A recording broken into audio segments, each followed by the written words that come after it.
A few moments later.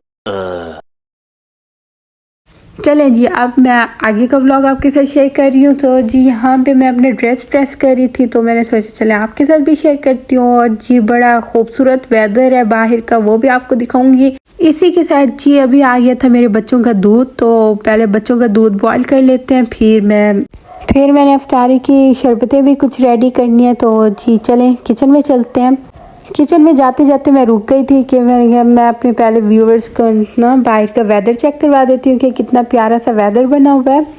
कोई बहुत ही ठंडी ठंडी सी हवाएं चल रही थी, बहुत मज़े की हवा थी। मैं तो थोड़ी देर रुक गई थी बाहर ही।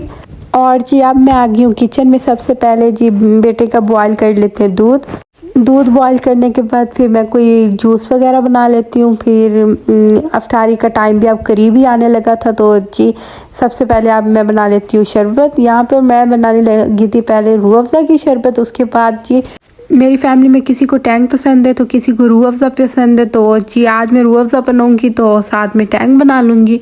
तो जी अभी तो मैं रूह अफ़ज़ा की शरबत ही बना रही थी, तो बस ये जल्दी से बन जाए फिर आगे का व्लॉग आपके साथ शेयर करना है। और मेरी कोई प्रेपरेशंस नहीं थी इफ्तारी की, क्योंकि मैं सब कुछ बाज़ार से ले आई थी और बाज़ार जाने से पहले ही मैंने सालन भी बना लिया था।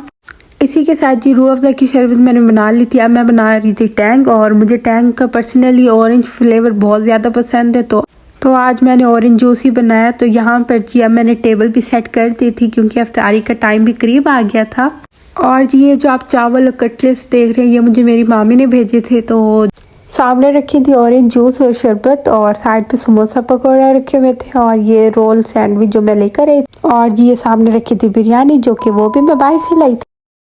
इसी के साथ जी इफ्तारी से मैं हो गई थी फ्री। तो मेरे बच्चे थे यहाँ मामू के घर, तो अब मैं आई हुई थी अपने बच्चों को लेने। और आज का व्लॉग है यहीं तक का। अल्लाह हाफिज़।